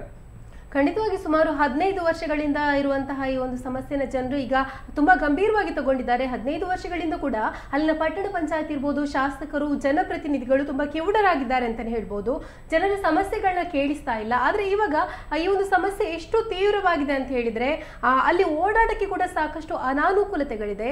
ಖಂಡಿತವಾಗಿ ಪಟ್ಟಣ ಪಂಚಾಯತ್ ಅಥವಾ ಶಾಸಕರು ಈ ಬಗ್ಗೆ ಗಂಭೀರವಾಗಿ ಪರಿಗಣಿಸಿ ಮುಂದೆ ಆದ್ರೂ ಖಂಡಿತವಾಗಿ ಕೂಡ ಇದ್ರ ಬಗ್ಗೆ ಏನ್ ಪರಿಹಾರ ಕೊಡ್ತಾರೆ ಅನ್ನೋಂಥದ್ದನ್ನ ನೋಡ್ಬೇಕು. ಇದ್ರ ಬಗ್ಗೆ ಮಾತಾಡೋದಕ್ಕೆ ಮತ್ತೊಬ್ಬರು ಕಾಲರ್ ನಮ್ಮ ಜೊತೆ ಇದ್ದಾರೆ, ಮಂಜುನಾಥ್ ಅವರು. ಹಲೋ ಸರ್, ನಮಸ್ಕಾರ. ನಮಸ್ತೆ. ನಗರಾಭಿವೃದ್ಧಿ ಪ್ರಾಧಿಕಾರದ ಅಧ್ಯಕ್ಷರು ಸರ್, ನಮಸ್ತೆ. ನಮಸ್ತೆ ನಮಸ್ತೆ ಸರ್ ಹೇಳಿ, ಇವಾಗ ಏನಂತ ಹೇಳಿದ್ರೆ ಅದು ಕಾಲೇಜ್ ಹತ್ರ, ಕನ್ನಡ ಭಾರತಿ ಕಾಲೇಜ್ ಎದುರುಗಡೆ ಇರುವಂತಹ ರಸ್ತೆ ಹೌದಮ್ಮ, ತುಂಬಾ ಹೊಂಡದಿಂದ ಕೂಡಿರುವಂತದ್ದು. ಈಗ ಇದ್ರ ಬಗ್ಗೆ ತಮ್ಮ ಗಮನಕ್ಕೆ ಬಂದಿದ್ಯಾ? ಅಮ್ಮ, ಇದೀಗ ಒಳಚರಂಡಿ ಯೋಜನೆ ಪಟ್ಟಣ ಪಂಚಾಯತಿ ವ್ಯಾಪ್ತಿ ಒಳಗಡೆ ಇಲ್ಲ, ಅಥವಾ ಅಂದ್ರೆ ಅವರ ಅಧಿಕಾರ ವ್ಯಾಪ್ತಿ ಒಳಗೆ ಇಲ್ಲ ಅಥವಾ ಕೂಡ ವ್ಯಾಪ್ತಿ ಇಲ್ಲ. ಆದ್ರೆ ಸಾರ್ವಜನಿಕ ಜೀವನದಲ್ಲಿ ಇರೋದ್ರಿಂದ ಅದನ್ನ ಬೇಗ ಆಗ್ಬೇಕು ಅಂತ ಹಲವಾರು ಬಾರಿ ನಾವು ಒತ್ತಡ ಮಾಡಿದೀವಿ. ಒಂದು ಈಗ ಆ ಕೆಲಸ ಪ್ರಗತಿ ಅಂತಲಿದ್ದು ಒಂದ್ಸಲಿ ಯಾವ್ದನ್ನ ಆಲ್ರೆಡಿ ತುಂಬಿಸಿದಾರೆ, ಅದು ಕೆಳಗಿಳಿದಾಗ ಮತ್ತೆ ಅದರ ಮೇಲೆ ರೀಸರ್ಫೇಸಿಂಗ್ ಮಾಡ್ಬೇಕು ಅಂತ ಅವ್ರಿಗೆ ಹೇಳಾಗಿದೆ, ಅವ್ರು ಮಾತು ಕೊಟ್ಟಿದ್ದಾರೆ. ಆದ್ರೆ ಕೆಲಸದಲ್ಲಿ ನಿಧಾನ ಆಗಿರೋದು ನಿಜ. ಅದು ಅವ್ರು ಕೊಟ್ಟಂತ ಶೆಡ್ಯೂಲ್ ಟೈಮಲ್ಲಿ ಆಗಿಲ್ಲ. ಬಟ್ ನಾವು ಅವ್ರಿಗೆ ಆಲ್ರೆಡಿ ಹೇಳಿದ್ವಿ ಬೇಗ ಮಾಡ್ಬೇಕು ಅನ್ನೋದಂತೂ ಹೇಳಿದ್ವಿ. ಕೆಲಸ ಅದು ಈ ತರ ಆಗಿರೋದಂತೂ ನಿಜ. ಓಕೆ ಸರ್, ಈಗ 15 ವರ್ಷಗಳಿಂದ ಈ ಒಂದು ಸಮಸ್ಯೆ ಇದೆ ಅಲ್ವಾ ಸರ್? ಈಗ ನಾವು ಮಾತಾಡಿದ್ವಿ ಪಟ್ಟಣ ಪಂಚಾಯತ್ ಮುಖ್ಯಾಧಿಕಾರಿಗಳ ಜೊತೆ. ಆಗ ಅವ್ರು ಹೇಳಿದ್ರು ಪೈಪ್ ಲೈನ್ ಓಡ್ತಿದೆ ಅಂತೇಳಿ. ಅದು ಸಕಾರಣ ಅಲ್ಲ ಅನ್ನೋಂಥದ್ದನ್ನ ಅಲ್ಲಿನ ಸ್ಥಳೀಯ ಪತ್ರಕರ್ತರು ಹೇಳಿದ್ರು. ಅದೊಂದೇ ಕಾರಣ ಅಲ್ಲ ಮೇಡಮ್, ಅಲ್ಲಿರುವಂತಹ ಡ್ರೈನೇಜ್ ಸಿಸ್ಟಮ್ ಏನಿದೆ ಅದು ಅನ್ಸೈಂಟಿಫಿಕ್ ಆಗಿದೆ, ಸೈಂಟಿಫಿಕ್ ಆಗಿಲ್ಲ ಅನ್ನುವಂಥದ್ದು ಅವ್ರು ಹೇಳ್ತಾ ಇದ್ದಾರೆ. ಅಲ್ಲಿ ಬರುವಂಥ ಮಳೆ ಬರುವಂಥ ನೀರೆಲ್ಲ ಅಲ್ಲಿ ಕಾಲೇಜ್ ಅಂಗಳದಲ್ಲಿ ಸೇರ್ಕೊಳ್ಳುತ್ತೆ, ಈ ತರದ್ದು ಕಂಪ್ಲೇಂಟ್ಸ್ ಎಲ್ಲ ಇದೆ. 15 ವರ್ಷಗಳಿಂದ ಇದೆ ಅಂತ ಹೇಳಿದ್ರೆ ಜನರು ತಮ್ಮ ಗಮನಕ್ಕೆ ಪ್ರತಿಭಟನೆ ಮುಖಾಂತರನೇ ತರಬೇಕಾ? ಮನವಿ ಕೊಟ್ರೆ ಸಾಲದಾ? ಖಂಡಿತವಾಗ್ಲೂ ಅದು ಪ್ರತಿಭಟನೆ ಮಾಡ್ಬೇಕಾದಂತ ಅವಶ್ಯಕತೆ ಇಲ್ಲ. ಅದು ಜವಾಬ್ದಾರಿ ಮತ್ತೆ ಅದನ್ನ ಆತರ ಇದ್ರೆ ಸರಿ ಮಾಡೋದು, ಕೂಡಲೇ ಮಾಡೋಂತ ವ್ಯವಸ್ಥೆ ಆಗ್ಬೇಕು. ಅದು ಆತರ ಏನಾದ್ರು ಮಾಹಿತಿ ಇದ್ರೆ, ಈಗಾಗ್ಲೇ ಅವ್ರ ಹತ್ರ ಮಾಹಿತಿ ಇದ್ರೆ ಅವ್ರು ಮಾಡ್ಬೇಕಿತ್ತು. ಇಲ್ಲಿ ತನಕ ಯಾಕೆ ಪೆಂಡಿಂಗ್ ಇಟ್ಟಿದ್ದಾರೆ ಅಂತ ನನ್ಗೆ ಗೊತ್ತಿಲ್ಲಮ್ಮ. ಮಾಡ್ಬೇಕಿತ್ತು ಅವ್ರು. ಈಗ ಅವ್ರ ಹತ್ರ ಈಗ ಮಾಹಿತಿ ಇದೆ, ಟೆಕ್ನಿಕಲಿ ಸರಿ ಇಲ್ಲ, ನೀರ್ ನಿಲ್ತಾ ಇದೆ ಅನ್ನೋ ಅಭಿಪ್ರಾಯ ಅವ್ರಿಗಿದ್ರೆ ಇಲ್ಲಿ ತನಕ ಯಾಕೆ ಪೆಂಡಿಂಗ್ ಇಟ್ಟಿದ್ದಾರೆ? ಆಲ್ರೆಡಿ ವಿಶೇಷ ಅನುದಾನ ನಮ್ಮ ಹತ್ರ ಬಂದಿದೆ. ಈಗ ನಮ್ಮ ಉಸ್ತುವಾರಿ ಸಚಿವರಾಗಿದ್ದಂತ ದಿನೇಶ್ ಗುಂಡೂರಾವ್ ಅವರು ಒಂದು ವಿಶೇಷ ಇದ್ ಮಾಡಿ ನಮ್ಮ ಹಾಲಿ ಉಸ್ತುವಾರಿ ಅವರು ಸೇರಿ ಒಂದು 5 ಕೋಟಿ ರೂಪಾಯಿ ಅನುದಾನ ಕೊಟ್ಟಿದ್ದಾರೆ ರೋಡ್ ಮತ್ತೆ ಡ್ರೈನ್ಗೆ ಅಂತಾನೆ. ಕೇಸ್ ಆತರ ಇದ್ರೆ ಅದರಲ್ಲಿ ಸೇರಿಸಿ ನಾವು ಒಂದು ಪರಿಶೀಲನೆ ಮಾಡಿ ವ್ಯವಸ್ಥೆ ಮಾಡುವಂಥದ್ದು ನಮ್ಮ ವ್ಯಾಪ್ತಿಲಿ ಆದಂಥದ್ದು ನಾವು ಮಾಡ್ತೀವಿ. ಸರ್, ಇನ್ನೊಂದು ವಿಚಾರ, ಈಗ ಸ್ಥಳೀಯರ ಸಮಸ್ಯೆಗಳಿಗೆ ಸ್ಪಂದಿಸುವಂತಹದ್ದು, ಸ್ಥಳೀಯರ ಸಮಸ್ಯೆಗಳನ್ನು ಬಗೆಹರಿಸುವಂಥದ್ದು ಸ್ಥಳೀಯ ಸಂಸ್ಥೆಗಳ ಕೆಲಸ ಅಲ್ವಾ? ಸೊ ಅದು ಮುಖ್ಯವಾಗಿರೋದ್ರಿಂದ ಅಲ್ಲಿನ ಸಮಸ್ಯೆಗಳನ್ನು ಕೈಗೊಳ್ಳುವಾಗ ಒಂದಷ್ಟು ಪೂರ್ವ ತಯಾರಿಗಳನ್ನು ಮಾಡ್ಕೊಂಡಿದ್ರೆ ಒಳ್ಳೇದಿತ್ತು ಅನಿಸುತ್ತೆ. ಈಗ ನೋಡಿ, ಈಗ ಮಳೆಗಾಲದಲ್ಲೇ ಈ ಕಾಮಗಾರಿನ ಮಾಡುವಂಥ ಅಗತ್ಯ ಇತ್ತಾ? ನೋಡಿ, ಈಗ ಸಾರ್ವಜನಿಕರಿಗೆ ಓಡಾಡೋದಕ್ಕೆ ಸಮಸ್ಯೆ ಆಗ್ತಾ ಇದೆ, ವಿದ್ಯಾರ್ಥಿಗಳಂತೂ ಅವ್ರ ಪಡಿಪಾಟ್ಲು ಹೇಳ್ತಿರೋದು, ಮತ್ತು ರಾತ್ರಿ ಸಮಯದಲ್ಲಿ ಅಥವಾ ಇನ್ನು ಬೇರೆ ಸಮಯದಲ್ಲಿ ವಾಹನಗಳು ಮತ್ತು ಜನರು ಓಡಾಡುವಾಗ ತುಂಬ ಸಮಸ್ಯೆ ಆಗುತ್ತೆ. ಇದೆಲ್ಲ ಒಂದು ರೀತಿ ಒಂದು ಪೂರ್ವ ತಯಾರಿ ಇಲ್ಲದೆ ಮಾಡಿದಂಥ ಯೋಜನೆ ಅಂತ ಅನ್ಸುತ್ತಾ ನಿಮಗೆ? ಸಡನ್ ಆಗಿ ಮಾಡಿದ್ದು? ಇಲ್ಲ, ಸಡನ್ ಆಗಿ ಮಾಡಿಲ್ಲ. ಇದು ಶುರುವಾಗಿ ಆಲ್ರೆಡಿ ಇದಕ್ಕೆ ಟೈಮ್ ಕೊಟ್ಟಿದ್ದೆ 24 ತಿಂಗಳು, ಇಫ್ ಐ ಆಮ್ ರೈಟ್. ಅದ್ರಲ್ಲಿ ಈಗ ಕೆಲಸ ಶುರು ಮಾಡಿ ಒಂದೂವರೆ ವರ್ಷ ಆಗಿದೆ. ಒಂದ್ಸಲ ಅದನ್ನ ಸರ್ಫೇಸಿಂಗ್ ಮಾಡಿದರೆ, ಆ ಸರ್ಫೇಸಿಂಗ್ ಕೆಳಗಡೆ ಇಳಿದಿದೆ. ಅದನ್ನ ಮತ್ತೆ ಮೊನ್ನೆ ಅವ್ರನ್ನ ಭೇಟಿ ಮಾಡಿದಾಗ ಅವ್ರು ಹೇಳಿದ್ರು ಮತ್ತೆ ರೀಸರ್ಫೇಸ್ ಮಾಡ್ತೀವಿ ಅಂತ ಅವ್ರು ಹೇಳಿದ್ದಾರೆ. ಯಾಕೆ ಇಷ್ಟೊಂದು ತಡವಾಯ್ತು ಅಂತ? ಯಾವ್ದಕ್ಕೆ ಅವ್ರಿಗೆ ಅಲಾಟ್ಮೆಂಟ್ ಇರೋ ಟೈಮ್ ಎಷ್ಟು ಅಂತ ಅವ್ರು ಹೇಳ್ತಾರೆ. ನಾವ್ ವಿಚಾರ ಮಾಡ್ದೆ ಏನು ಅಂತ ಹೇಳ್ಬಿಟ್ಟು, ಅವ್ರಿಗೆ ಇಷ್ಟು ನಿಗದಿತ ಸಮಯ ಇದೆಯಲ್ಲ, ಇಷ್ಟು ಸಮಯದೊಳಗಡೆ ಈ ಕಾಮಗಾರಿ ಪೂರ್ಣಗೊಳಿಸ್ಬೇಕು ಅಂತ ಒಂದು ಸಮಯ ಶೆಡ್ಯೂಲ್ ಹಾಕಿರ್ತಾರೆ ಅವ್ರಿಗೆ. ಆ ನಿಗದಿತ ಅವಧಿ ಇನ್ನೂ ಮುಗ್ದಿಲ್ಲ ಅವ್ರದ್ದು. ಅಲ್ಲಿ ಅವರ SCP ಪ್ಲಾಂಟ್ಗೆ ಹೋಗೋ ದಾರಿಲಿ ಏನೋ ಅಡಚಣೆ ಇದೆ ಅಂತ ಹೇಳ್ಬಿಟ್ಟು ಅವರು ಈ ಕಡೆ ಕೆಲಸಗಳನ್ನ ಪೆಂಡಿಂಗ್ ಇಟ್ಟಿದ್ರು. ಈಗ ಮೊನ್ನೆ ಮೀಟಿಂಗ್ ಅಲ್ಲಿ ಅದೆಲ್ಲ ಕ್ಲಿಯರ್ ಆಗಿದೆ. ಈ ಮಳೆಗಾಲ ಮುಗಿಯಷ್ಟು at the earliest possible time ಮಾಡ್ತೀವಿ ಅಂತ ಹೇಳಿದ್ದಾರೆ. ನೀವು ಆ ಸ್ಥಳಕ್ಕೆ ಏನಾದ್ರು ಹೋಗಿ ಭೇಟಿ ಕೊಟ್ಟು ಅಥವಾ ನೋಡಿದಿರಾ? ಅವ್ರ ಸಮಸ್ಯೆಗಳನ್ನ ವಿಚಾರಿಸಿದ್ರ? ಏನೋ ಆ ಥರದ್ದು ಏನಾದ್ರು ಆಗಿದೆಯಾ ಅಂತ? ಇಲ್ಲ, ಇನ್ ಜನರಲ್ ಆಗಿ ನಾನು ಟೆಂಪಲ್ಗೆ ಹೋಗುವಾಗ ನೋಡಿದೆ. ಬಟ್ ಈ ಯೋಜನಾ ಪ್ರಾಧಿಕಾರ ವ್ಯಾಪ್ತಿ ಒಳಗಡೆ ಕೆಲಸ ಬರಲ್ಲ. But as A general public ಅದನ್ನ ನಾನು ನೋಡಿದೀನಿ. ಸಮಸ್ಯೆ ಈಗ ಮಳೆ ಬಂದಾಗ ಮಕ್ಕಳಿಗೆ ಸಮಸ್ಯೆ ಆಗ್ತಾ ಇರೋದು ನಿಜನೇ ಅದ್ರ ಬಗ್ಗೆ. ಆದ್ರೆ ಒಂದು ದೊಡ್ಡ ಯೋಜನೆ ಆಗುವಾಗ ಸಣ್ಣ ಪುಟ್ಟ ಎರರು ನಾವು ಒಂದ್ ಮಟ್ಟಿಗೆ ಟಾಲರೇಟ್ ಮಾಡ್ಕೊಳ್ಬೇಕಾಗುತ್ತೆ. ಆದ್ರೆ ತುಂಬಾ ತೊಂದರೆ ಆದಾಗ ಕಷ್ಟ ಆಗುತ್ತೆ ಅವ್ರಿಗೆ. ನಾನು ಅವ್ರ ಹತ್ರ ಮಾತಾಡ್ತೀನಿ, ಇದನ್ನ ಸರಿ ಮಾಡಿ ಅಂತ ಹೇಳ್ಬಿಟ್ಟು ನಾನು ಅವ್ರ ಹತ್ರ ಮಾತಾಡ್ತೀನಿ, ಕೇಳಿ ವಿಚಾರ ಮಾಡಿ ನಾನು ಮಾತಾಡ್ತೀನಿ ಅವ್ರು. ಓಕೆ ಸರ್, ಈಗ ಕೊನೆಯದಾಗಿ ಜನರಿಗೆ ಏನು ಹೇಳ್ತೀರಾ? ಅಂದ್ರೆ ಈಗ ಪಟ್ಟಣ ಪಂಚಾಯತ್ ಮುಖ್ಯಾಧಿಕಾರಿಗಳು ಹೇಳಿದ್ರು ಏನು ಇನ್ನು 3 ತಿಂಗಳಲ್ಲಿ ಸರಿ ಮಾಡ್ತೀವಿ ಅಂತ ಹೇಳಿ. ಎಷ್ಟು ತಮಾಷೆ ಆಗಿದೆ ನೋಡಿ ಸರ್. ಅಷ್ಟೊತ್ತಿಗೆ ಮಳೆಗಾಲ ಮುಗ್ದು ಹೋಗುತ್ತೆ. ತಾತ್ಕಾಲಿಕ ಪರಿಹಾರ ಏನ್ ಕೊಡ್ತೀರಿ? ಜನರಿಗೆ ಏನ್ ಪ್ರಾಮಿಸ್ ಮಾಡ್ತೀರಿ ನಿಮ್ ಕಡೆ? ನಾನು UGD ಡಿಪಾರ್ಟ್ಮೆಂಟ್ ಅವ್ರನ್ನ ವಿಚಾರ ಮಾಡ್ತೀನಿ. ಆನಂದ್ ಅಂತ ಇದಾರ ಅದಕ್ಕೆ ಇಂಜಿನಿಯರ್. ನಾನು ಅವ್ರ ಹತ್ರ ಕೂಡ್ಲೆ ಕರ್ಸಿ ಮಾತಾಡಿ ಅದು ಏನ್ ಪರಿಹಾರ, ಏನು ವಾಟ್ ಇಸ್ ಬೆಸ್ಟ್, ಏನ್ ಮಾಡಕ್ಕಾಗತ್ತೆ ಅಂತ, ಜನರಿಗೆ ತೊಂದರೆ ಆಗ್ದಂಗೆ ಏನ್ ಮಾಡಕ್ಕಾಗತ್ತೆ ಅದ್ರ ಬಗ್ಗೆ ನಾನು ವಿಚಾರ ಮಾಡಿಸ್ತೀನಿ. ಏನ್ ಮಾಡ್ಬೋದು ಜನರಿಗೆ. ಈಗ ನಮ್ಮ ವ್ಯವಸ್ಥೆಗಳಿರೋದೇ ಜನರಿಗೆ ತೊಂದರೆ ಆಗ್ಬಾರ್ದು ಅಂತ. ಒಂದ್ ಯೋಜನೆ ಮಾಡದೆ ಜನರಿಗೆ ಉಪದ್ರ ಆದ್ರೆ ನೀವ್ ಹೇಳ್ದಂಗೆ ನಿಜವಾಗ್ಲೂ ತೊಂದರೆನೆ. ಅದ್ರಲ್ಲಿ ಏನ್ ಪರಿಹಾರ ಮಾಡ್ಬೋದು, ಶೀಘ್ರವಾಗಿ ಪರ್ಯಾಯವಾಗಿ ಏನಾದ್ರು ಚಿಂತನೆ ಮಾಡ್ಬೋದಾ? ಅವ್ರಿಗೆ ಪರ್ಯಾಯವಾಗಿ ಏನಾದ್ರು ಮಾರ್ಗಗಳನ್ನ ಕಲ್ಪಿಸಬಹುದು ಅನ್ನೋದನ್ನ ಚಿಂತನೆ ಮಾಡ್ಬೋದಾ? ಇಲ್ಲ, ನಾನು ಅವ್ರ ಹತ್ರ ಮಾತಾಡ್ತೀನಿ ಅದ್ರ ಬಗ್ಗೆ. ಅವ್ರ ಹತ್ರ ಅಲ್ಲ ಸರ್, ಇವಾಗ ನೀವು ಜನನ್ನ ಭೇಟಿ ಮಾಡಿ ಮಾತಾಡ್ತೀನಿ ಅಂತ ಹೇಳ್ತಿದ್ರಲ್ಲ, ಎಷ್ಟು ವರ್ಷದಿಂದ ತಾವಲ್ಲಿ ಏನು ಕರ್ತವ್ಯ ನಿರ್ವಹಿಸ್ತಾ ಇದ್ದೀರಿ ಸರ್? ಅಮ್ಮ ಅದು ಆಕ್ಚುಲ್ ಈಗ ನಾನು ಹೇಳ್ದಮ್ಮ, ಈ ಯೋಜನಾ ಪ್ರಾಧಿಕಾರ ವ್ಯಾಪ್ತಿಗೆ ಇದು ಬರದೇ ಇಲ್ಲ ಅಮ್ಮ ಈ ಕೆಲಸ. ಈಗ ಒಂದೊಂದು ಈಗ ಪಟ್ಟಣ ಪಂಚಾಯತಿಯವರ ಅಪ್ರೂವಲ್ ತಗೊಂಡವರು ಇದನ್ನ ಮಾಡ್ತಾ ಇರೋದು ಒಳಚರಂಡಿ ಬೋರ್ಡ್ ಅವರು. ಇವ್ರು ನಮ್ಮ ವ್ಯಾಪ್ತಿಗೆ ಬರಲ್ಲ. ಮತ್ತೆ ಇವರು ಈ ಕಾಂಟ್ರಾಕ್ಟರ್ ಎಲ್ಲ ಹೊರಗಡೆ ಕೂತಿದ್ದಾರೆ. ಈ ಇಂಜಿನಿಯರ್ಸ್ ಮಡಿಕೇರಿಯಲ್ಲಿ ಇರ್ತಾರೆ. ನಮ್ಗೆ ಲೋಕಲಿ ಅವೈಲೇಬಲ್ ಇರೋ ಇಂಜಿನಿಯರ್ ಬಾರಿ ಜೂನಿಯರ್ ಇಂಜಿನಿಯರ್ ಅಂತ ಇರ್ತಾರೆ. ಅವ್ರಿಗೆ ಅವ್ರ ಹತ್ರ ಇರುವಂತ ನಾಲೆಜ್ ಕಮ್ಮಿ. ಆ ಒಂದು ಇದಿರೋದ್ರಿಂದ ನಾವು ಈಗ ನಮ್ಮ ಅಧಿಕಾರ ವ್ಯಾಪ್ತಿ ಉಪಯೋಗಿಸಿ ಅದನ್ನೇನು ಮಾಡಕ್ಕಾಗದಿದ್ರು ಸಾರ್ವಜನಿಕ ಹಿತದೃಷ್ಟಿಯಿಂದ ನಾವ್ ಎನ್ಕ್ವೈರಿ ಮಾಡ್ಬೋದು ಅಷ್ಟೇ ಹೊರತು ಅದ್ರ ಒಳಗಡೆ ಹಸ್ತಕ್ಷೇಪ ಹೇಗಮ್ಮ ಮಾಡೋದು, ನಾವು ಹೇಗ್ ಮಾಡೋದು? ಓಕೆ ಸರ್, ಧನ್ಯವಾದ. ಮಯೂರ ವಾಹಿನಿ ಜೊತೆ ಮಾತಾಡೋದಕ್ಕಾಗಿ. ಸುರೇಶ್, ಈಗ ಏನಂತ ಹೇಳಿದ್ರೆ ಅಧಿಕಾರಿಗಳು ತಮ್ಮ ಗಮನಕ್ಕೆ ಇಲ್ಲಿವರೆಗೂ ಬಂದಿಲ್ಲ ಅಂತಾನೆ ಹೇಳ್ತಾ ಇದ್ದಾರೆ. ಸೊ ಹಾಗಾದ್ರೆ 15 ವರ್ಷಗಳಿಂದ ಏನ್ ಮಾಡ್ತಾ ಇದ್ರು? ಅವರ ಜವಾಬ್ದಾರಿ ಏನಾಗಿತ್ತು? ಅದನ್ನ ಅವ್ರನ್ನೇ ಕೇಳಬೇಕು. ಖಂಡಿತವಾಗಿ ಮೋಸ್ಟ್ಲಿ ನಿದ್ದೆ ಮಾಡ್ತಿರ್ಬೋದು, ಈಗ ಎಚ್ಚರಾಗಿರ್ಬೋದು ಮೋಸ್ಟ್ಲಿ. ಸೊ ಈಗ ಎಚ್ಚರಾಗಿದ್ದಾರೆ, ಜನಗಳಿಗೆ ಸಮಸ್ಯೆ ಇದೆ ಅಂತ ಈಗ ಗೊತ್ತಾಗಿದೆ. ಜನಗಳು ರೊಚ್ಚಿಗೆದ್ದಿದ್ದಾರೆ. ಅವರು ಹೇಳ್ತಿದ್ದಾರೆ. ಜನಗಳು ಹೇಳೋದಕ್ಕಿಂತ ಮುಂಚೆ ಅಲ್ಲಿನ ಸಮಸ್ಯೆ ಏನು, ಈ ಯೋಜನೆಯ ಫಲಾಫಲಗಳೇನು, ಏನು ಈ ಯೋಜನೆಯ ಸಾಧಕ ಬಾಧಕಗಳೇನು ಅಂತ ತಿಳ್ಕೊಳ್ಳುವಂಥದ್ದು ಅಧಿಕಾರಿಗಳದ್ದು ಕರ್ತವ್ಯ ಆಗಿರುತ್ತೆ. ಅದು ಅವ್ರ ಜವಾಬ್ದಾರಿ ಆಗಿರುತ್ತೆ. ಸೊ ಈಗೆಲ್ಲ ನಡೀತಾ ಇದೆ. ಆದಷ್ಟು ಬೇಗ ಆ ಕಾಮಗಾರಿನ ಪೂರ್ಣಗೊಳಿಸಲಿ, ಜನರಿಗೆ ಸಹಕಾರಿಯಾಗಲಿ, ಜನರ ಸಮಸ್ಯೆಯನ್ನು ನೀಗಿಸಲಿ, ಆಮೇಲೆ ಜನಸ್ನೇಹಿ ಕೆಲಸ ಮಾಡಲಿ ಅನ್ನೋಂಥದ್ದು ನನ್ನಂಥ ಜನಸಾಮಾನ್ಯರ ಆಶಯ ಆಗಿದೆ. ಮತ್ತು ಯಾಕೆಂದರೆ ಯಾವುದೇ ಒಂದು ಯೋಜನೆ ಶುರುವಾದರೆ ಅದು ಜನರ ಪರವಾಗಿ ಇರಬೇಕು, ಜನರಿಗೆ ಸಮಸ್ಯೆ ಆಗಬೇಕು ಅನ್ನುವಂಥದ್ದು ಈಗ ಹೇಳಿದ್ರಲ್ಲ, ಅವ್ರದ್ದು ಕೂಡ ಅದೇ ಆಶಯ ಆಗಿದೆ. ಅದು ಆದಷ್ಟು ಬೇಗ ಪೂರ್ಣಗೊಳಿಸಲಿ ಅನ್ನುವಂಥದ್ದು ನಮ್ಮೆಲ್ಲರ ಒಂದು ಎಸ್ ಸುರೇಶ್, ಧನ್ಯವಾದ ಇಷ್ಟೊತ್ತು ಚರ್ಚೆಯಲ್ಲಿ ಭಾಗವಹಿಸ್ತೀವಿ. ಎಸ್ ವೀಕ್ಷಕರೇ, ಈಗ ಮುಖ್ಯವಾಗಿ ಏನಂತ ಹೇಳಿದ್ರೆ ಜನಪ್ರತಿನಿಧಿಗಳು ಯಾವ ರೀತಿ ಕೆಲಸ ಮಾಡ್ತಾ ಇದ್ದಾರೆ ಅನ್ನೋದ್ರ ಬಗ್ಗೆ ಒಂದು ಪ್ರಶ್ನೆ ಉದ್ಭವ ಆಗುತ್ತೆ. ಅಷ್ಟಕ್ಕೂ ಈ ಒಂದು ರಸ್ತೆಯಲ್ಲಿ ಹದಗೆಟ್ಟಿರುವಂತಹ ರಸ್ತೆಯಲ್ಲಿ ಸರ್ಕಾರ ತಾತ್ಕಾಲಿಕ ಏನು ಪರ್ಯಾಯ ವ್ಯವಸ್ಥೆಯನ್ನು ಕಲ್ಪಿಸಿಕೊಡುತ್ತಾ ಅಥವಾ ಅಪಘಾತಗಳನ್ನ ತಪ್ಪಿಸುವ ನಿಟ್ಟಿನಲ್ಲಿ ಏನು ಯೋಚನೆ ಮಾಡುತ್ತೆ ಅನ್ನೋದನ್ನ ನಾವಿವಾಗ ಕಾದು ನೋಡ್ಬೇಕಾಗಿದೆ. ಎಸ್ ವೀಕ್ಷಕರೇ, ಇದು ಹೊತ್ತಿನ ವಿಶೇಷ. ನಿರ್ಭಯ ನಿಷ್ಠುರ ನಿಖರದಿಗಾಗಿ ನೋಡ್ತಾ ಇರಿ ಮಯೂರ ನ್ಯೂಸ್.